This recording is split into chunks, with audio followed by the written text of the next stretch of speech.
आप सभी को बता दें कि जी हाँ, कासाब को आज सुबह 7:30 बजे के करीब जो है यरवड़ा जेल में फांसी दे दी गई है। और इसे लेकर जो है ये भी सुनने में आ रहा है कि 2 दिन पहले ही उसकी कब्र जो है खोद दी गई थी और तमाम तरह की तैयारियां थी। इनफैक्ट फैक्स भी किया गया था पाकिस्तानी गवर्नमेंट को, लेकिन अभी तक पाकिस्तान की गवर्नमेंट ने कसाब की बॉडी के लिए कोई मांग नहीं की है। उन्होंने कोई स्वीकृति नहीं की है किसी तरह की इंफॉर्मेशन की। चलिए और अधिक जानकारी लेते हैं। इस वक्त हमारे साथ हमारे चैनल के संपादक नवीन शर्मा जी जुड़ चुके हैं।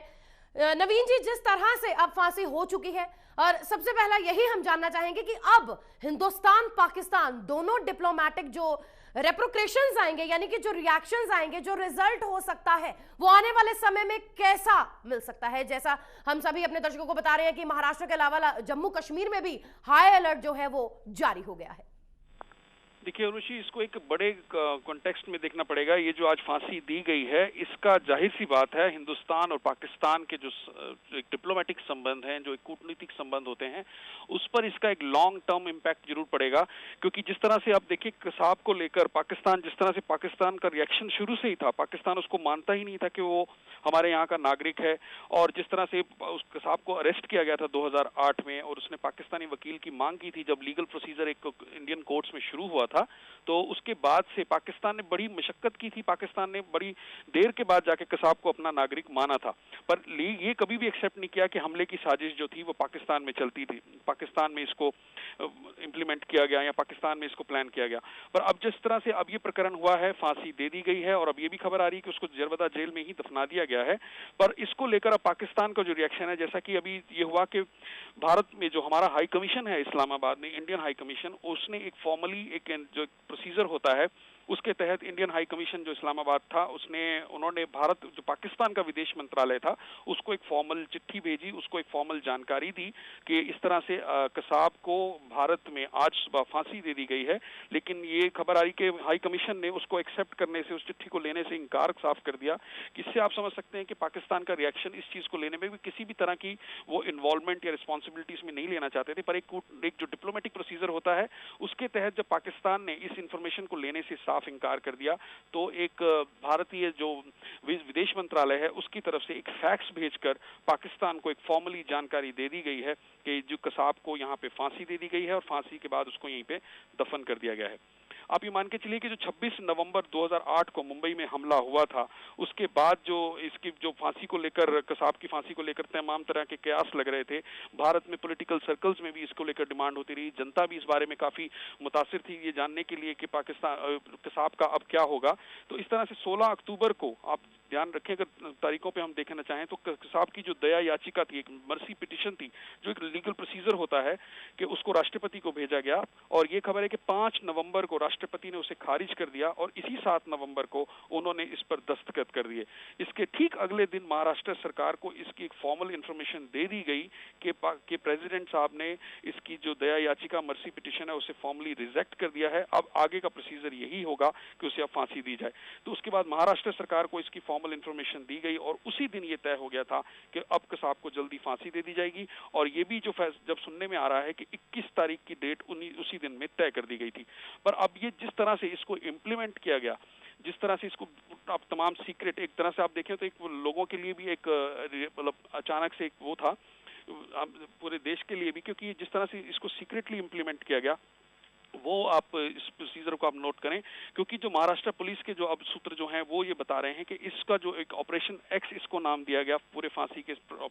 ऑपरेशन को, और इसमें जो महाराष्ट्र पुलिस के, मुंबई पुलिस के जो 17 टॉप ऑफिसर्स थे वो इन्वॉल्व थे। और अगर जो ये खबर सुनने में आ रही है कि 17 लोगों का सीक्रेसी इस तरह तक मेंटेन की गई कि जो उसमें 16 ऑफिसर्स थे उनके मोबाइल फोन्स तक बंद रखे गए। इसमें एक स्पेशल आईजी हैं उस टीम में शामिल थे जिनका नाम सामने आ रहा है देवेन भारती, सिर्फ उनका जो फोन तो था वो चालू था, वो फोन चल रहा था। और अगर आप ये देखें कि कसाब को आर्थर रोड जेल में रखा गया था, और मुंबई में जो महाराष्ट्र में अगर जो फांसी देने की जो प्रोसीजर है, जो फांसी देने का एक पूरा प्रोसीजर होता है, वो सिर्फ मुंबई, जो महाराष्ट्र के सिर्फ 2 ही जेलों में है, वो पुणे के यरवदा जेल में है और एक नागपुर के जेल में। तो नागपुर से अलावा यरवदा जेल जो है वो हाई सिक्योरिटी जेल है, वहाँ पे जो प्रोसीजर हैं, जो सिक्योरिटी मेजर्स हैं वो ज्यादा स्ट्रांग है, तो इसलिए शायद यरवदा जेल को चुना गया होगा। और ये भी जाहिर सी बात है कि जिस तरह से हाई सिक्योरिटी में कसाब को आर्थर रोड जेल मुंबई में रखा गया था, उसके बाद उसे हाई सिक्योरिटी के उसी तरह से कॉन्वॉयज में लेके गए होंगे पुणे में, और पुणे के यरवदा जेल में जाकर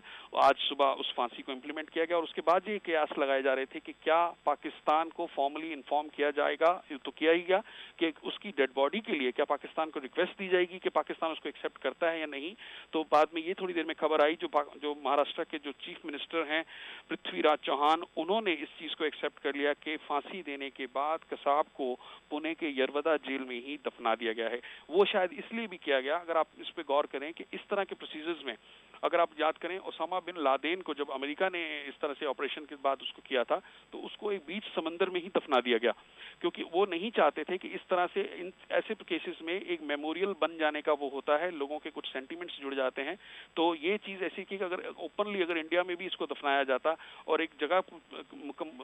मुकर्रर कर दी जाती कि यहाँ पे ये होगा, तो वो ऐसा नहीं किया गया। अब उसे पुणे के हाई सिक्योरिटी जेल जो यरवदा है उसी के अंदर ही दफना दिया गया है। तो जाहिर सी बात है कि अब आम आदमी की पहुंच से बाहर है वो, उसे जेल के अंदर भी किस कोने में किस जगह में दफनाया गया है इसको भी पूरी तरह से गोपनीय रखा गया है। तो सरकार ने इस पूरे प्रोसीजर को जिस तरह से सीक्रेट रखा, फांसी देने का प्रोसीजर और उसके दफन करने का, वो अपने आप में एक मिसाल कही जा सकती है। और आप समझ सकते हैं कि जितना सेंसिटिव ये मैटर था, इसको लेकर जिस तरह से एक रिएक्शंस हो सकते थे, उस सब चीजों को करके अचानक से ये सामने आई चीज कि उसको ये सारा ऑपरेशन जो है वो कंप्लीट कर दिया गया है। इसके बाद अब ये चीज ये कही जा सकती है, जैसे आपने डिप्लोमेटिक रिएक्शंस की बात की, तो ये है कि भारत में एक चीज, भारत का सिर जो है वो विश्व में इस चीज को लेकर जरूर ऊंचा हुआ है कि जो विदेश मंत्रालय हैं, जो ये कानून जो है इस देश में, लॉ एंड ऑर्डर जो कानून व्यवस्था है वो कायम है। इसमें जाहिर सी बात है कि कसाब को एक लीगली पूरी तरह से उसको मौका दिया गया था, उसको कोर्ट में प्रोसीजर के तहत उसको सुनवाई हुई, बॉम्बे हाई कोर्ट ने उसको फांसी की सजा सुनाई, उसके बाद उसको अपील करने का समय दिया गया, अपील के बाद सुप्रीम कोर्ट में उसकी अपील गई, अब सुप्रीम कोर्ट ने उस सजा को कायम रखा। उसके बाद जो लीगल एक प्रोसीजर होता है कि फांसी की सजा को प्रेसिडेंट के पास मर्सी पिटीशन जाती है, तो भारत ने कानून और व्यवस्था के एक एक पहलू को ध्यान में रखते हुए इस चीज को इम्प्लीमेंट किया है। तो इस चीज में तो कोई भी दो राय नहीं कही जा सकती कि भारत ने जो एक कानून व्यवस्था है उसको पूरा एहतराम उसका किया है, कानून व्यवस्था को पूरी तरह से लीगली उसको फॉलो किया है। कल को पाकिस्तान या कोई भी दूसरी कोई एजेंसी दुनिया की इस चीज पर उंगली नहीं उठा सकती कि कसाब के साथ ये हुआ और कसाब के साथ वो नहीं हुआ। Kasab was always given a fair chance to represent himself in the courts cases. उसने पाकिस्तानी वकील की मांग की थी कि चूंकि पाकिस्तान ने उसको एक्सेप्ट नहीं किया शुरू में कि वो हमारा नागरिक है, तो वो सब चीजें नहीं हुई। ये भी चीज आई कि महाराष्ट्र गवर्नमेंट ने उसको अपने खर्चे से वकील मुहैया कराए, और जो एक लीगली प्रोसीजर होता है उस तरह से कसाब को एक फेयर चांस दिया गया कि वो अपनी रिप्रेजेंटेशन कोर्ट में जजों के सामने दे, और उसके बाद ये सब चीजें वहां पे चलती रहीं। और उसके बाद में ये सारी चीजें हुई, और जब बॉम्बे हाई कोर्ट ने, अगर आप याद करें तो बॉम्बे हाई कोर्ट में जो 9 मार्च 2010 को इस पे अंतिम बहस हुई थी, और उसके बाद बॉम्बे हाई कोर्ट ने इसकी सजा सुनाई, जिसके लिए 29 जुलाई 2011 को कसाब ने इसके खिलाफ सुप्रीम कोर्ट में अपील भी की। तो एक तरह से ये कहा जाएगा कि कानून व्यवस्था को पूरा एहतराम करते हुए, पूरा रिस्पेक्ट देते हुए इस पूरे चीज को इम्प्लीमेंट किया गया है। जिस तरह से ये सेंसिटिव मैटर था, पर एक चीज ये है कि दुनिया में, विश्व में अब भारत की जो एक कानून व्यवस्था है उसके प्रति रिस्पेक्ट बढ़ती है, और भारत भी अपने आप को एक लीगली और एक टेक्निकली अपने आप को जस्टिफाई कर सकते हैं कि हमने we had always given a fair chance to Kasab. तो ये चीजें हैं। अब जिस तरह से विदेश मंत्री हैं सलमान खुर्शीद साहब, उन्होंने अभी दिल्ली में थोड़ी देर पहले ये कहा कि इस पूरे प्रोसीजर में ये साबित हो गया है कि इस देश में कानून व्यवस्था का राज है, और उन्होंने भी ये कहा है कि ये पूरी जो कार्रवाई है वो कानून के तहत ही की गई है। और जैसे मैंने आपको बताया कि जिस तरह से ऑपरेशन में 17 लोग शामिल थे, ये सारी चीजें धीरे धीरे सामने आएंगी, पर अभी जो लेटेस्ट इनपुट्स जो आ रहे हैं वो ये हैं कि यरवदा जेल की भी सुरक्षा बढ़ा दी गई है, क्योंकि इसको वहां पे दफन किया गया है कसाब को। और इसके अलावा महाराष्ट्र में चूंकि सेंसिटिव मामला है, महाराष्ट्र के अलावा जो देश के और सेंसिटिव एरियाज हैं, जम्मू कश्मीर को भी ले लीजिए, और बाकी और जो है दिल्ली कैपिटल में दिल्ली की भी बात करें, तो सब जगह हाई अलर्ट कर दिया गया है और सुरक्षा व्यवस्था बढ़ा दी गई है।